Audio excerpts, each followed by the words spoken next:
Imagine trying to run like a modern, bustling metropolis.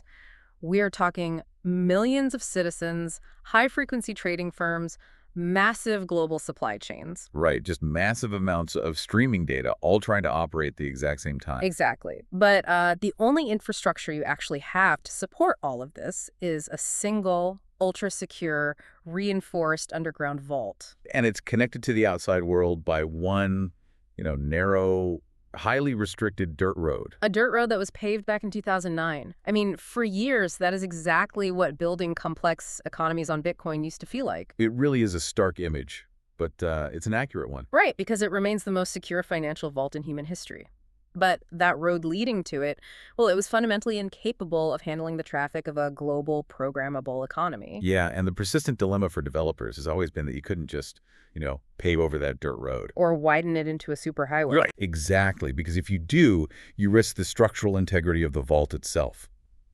I mean, Bitcoin's extreme rigidity, its refusal to accommodate complex new code, is its greatest feature. It's what makes it pristine collateral. Right.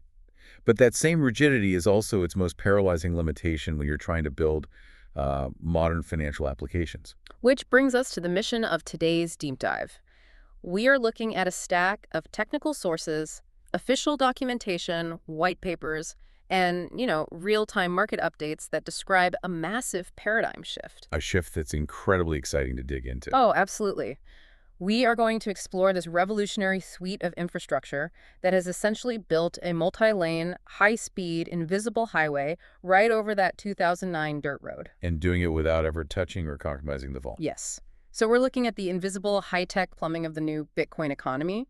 We're specifically focusing on two critical pieces of architecture today, the TRC network and the TAP protocol. But we really need to set the stakes clearly before we dive into the mechanics of those protocols. Definitely. Where do we start? Well, the source documents we're reviewing, particularly the documentation around digital matter theory and the fallout of the 2026 liquidity crisis, they show this infrastructure build-out is not about trading digital JPEGs.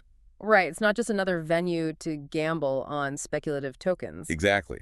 What we are unpacking is the foundation of, thermodynamically grounded digital physics. Wow. Okay. Yeah, and this infrastructure is actively attempting to solve the single greatest existential threat to Bitcoin's long-term survival as a secure network. I want to pause right there, actually.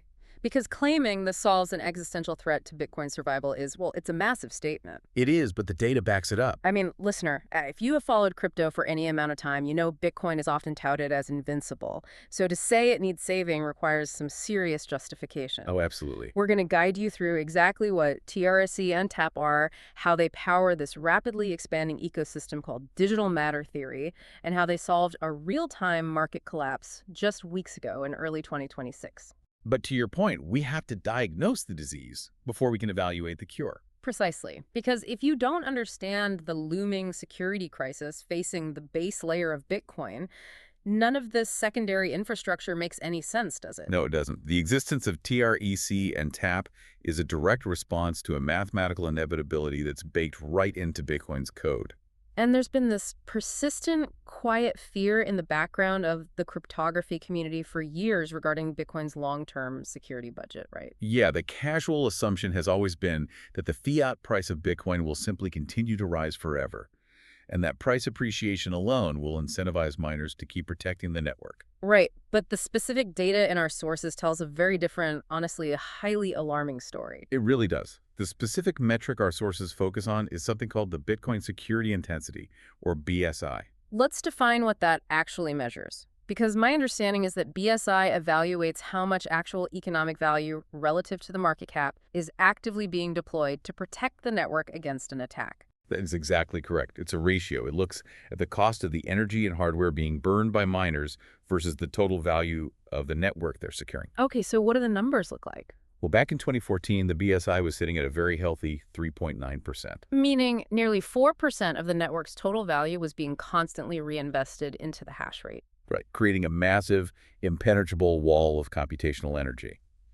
But if we look at the data presented in the NANAT paper, which is a core text for us today, that number plummeted to a critical 0.88% by the year 2025. Wait, from nearly 4% to less than 1%? Yes. That is a terrifying drop for a system that secures over $1 trillion in wealth. And it gets worse. The forward-looking projections in the models show the BSI hitting a highly dangerous 0.21% by the year 2032. 0.21%. Wow. Yeah, this creates a terrifying vulnerability metric. Analysts refer to this as an attack opportunity index of 95.2%. 95.2%. So meaning the door is essentially 95% of the way unlocked for someone with enough resources to just, walk in, overpower the remaining miners, and take over the network. Mathematically, yes, that's what the models suggest. I have to be honest, as someone who holds Bitcoin, this sounds incredibly dangerous, but I want to push back on the root cause here. Go ahead. Why is this happening? If Bitcoin's price is higher now than it was in 2014, shouldn't the miners be flush with cash? It seems like they should, right? Sure. But to understand the root cause, we have to look mechanically at the halving cycle. Every 4 years, the block subsidy is cut in half. Right, the newly minted Bitcoin that miners receive as a reward for validating a block. Exactly. Now, Satoshi Nakamoto's original design assumed that as this base block reward dropped, global transaction volume would increase exponentially. The idea being that transaction fees would steadily rise to replace the lost income from the subsidy. Right.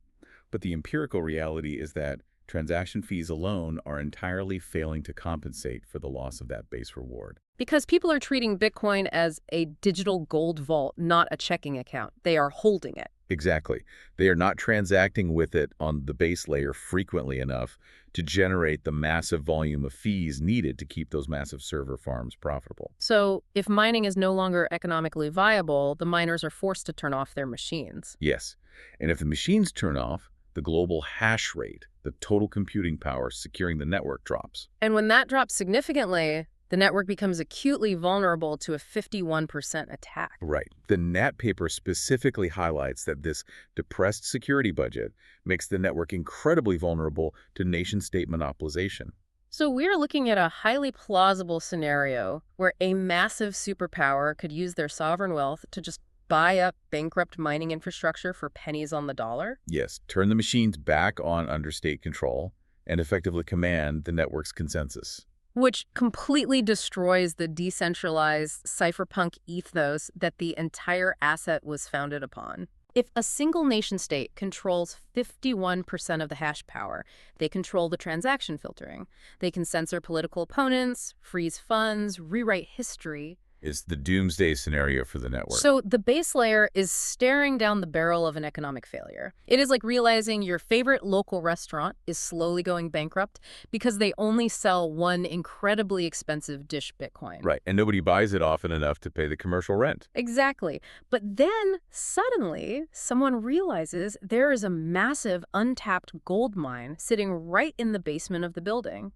And that gold mine is the raw block data itself. That analogy perfectly illustrates the paradigm shift introduced by digital matter theory, or DMT. Okay, let's unpack DMT. DMT, and its native token called the NAT token. They offer a thermodynamically grounded solution to this existential crisis. The NAT paper outlines how NAT acts as a second subsidy for the miners. A second subsidy. Mechanically speaking, how does that actually execute? Because we know Bitcoin's code isn't issuing a second token. Right, it's not. It executes through a process of mathematical discovery rather than arbitrary creation. Meaning what, exactly? Well, this is where the theory gets its name. It isn't an arbitrary token that some anonymous developer minted out of thin air on a centralized server. Okay. The creation of NAT is mathematically tethered to the bits field within the header of every single Bitcoin block. Let's pause on that specific point because I want to make sure I understand the mechanism. The bits field... This is the specific piece of data in the block header that dictates the mining difficulty, correct? Correct. The bits field is essentially a compressed hexadecimal representation of the target threshold that miners are trying to beat with their hashing power. So it's like the thermostat of the network. Exactly.